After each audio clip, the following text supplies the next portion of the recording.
Hello and welcome. For many of you, this is your first introduction to R-CALF USA, the Ranchers Cattlemen Action Legal Fund, United Stockholders of America. What you're about to find out is that R-CALF USA is a trade association unlike any membership trade association you may have been involved with. Before we talk about the live cattle industry, it's important to know that the way your cattle industry looks and functions today is not the result of some natural order of the universe. Your cattle industry looks and functions the way it does because of the outcome of the competition between organizations that represent the economic interests of live cattle producers and those that represent the economic interests of the downstream sectors of our industry, the corporate meat packers and processors. Your industry looks most like whichever organization that has had the most support from the most producers, and it looks least like the organization that has not had sufficient producer support. President Theodore Roosevelt understood this when he said it was the obligation of those in business to support their industry by being members of their trade associations. He knew that if participants within their industry did not support the trade association that was fighting for their interests, then no one else would either.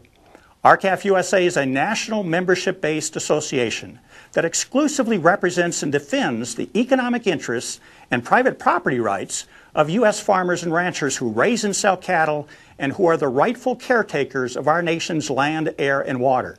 Our thousands of cattle-owning members develop and vote on whatever changes are needed for our industry, and together R-CALF USA and its members fight to achieve those changes. The need for an organization to represent only the interests of the live cattle industry arose more than a decade ago, when cattle producers realized that no one was exclusively representing the live cattle segment of the U.S. beef industry, though several groups, like the American Meat Institute and the National Meat Association, were aggressively representing the interests of beef packers and beef processors. The closest organization that producers had was NCBA, or the National Cattlemen's Beef Association. But NCBA has meat packers seated on its governing board that both direct the organization's policies and provide financial contributions. This explains why NCBA is consistently on the same side as the packers on the most important issues affecting the profitability of cattle producers. Given this situation, decisions are made by Congress and the administration that persistently favor the economic interest of beef packers at the expense of cattle producers.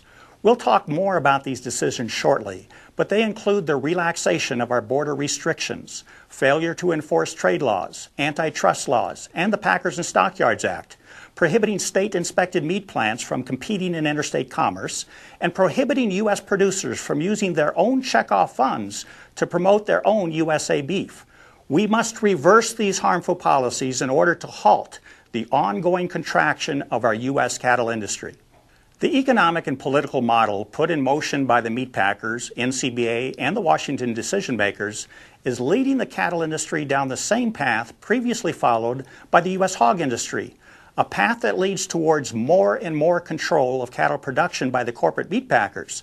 This corporate-oriented model has already wiped out over 90% of all independent hog producers in the United States in just the past 25 years.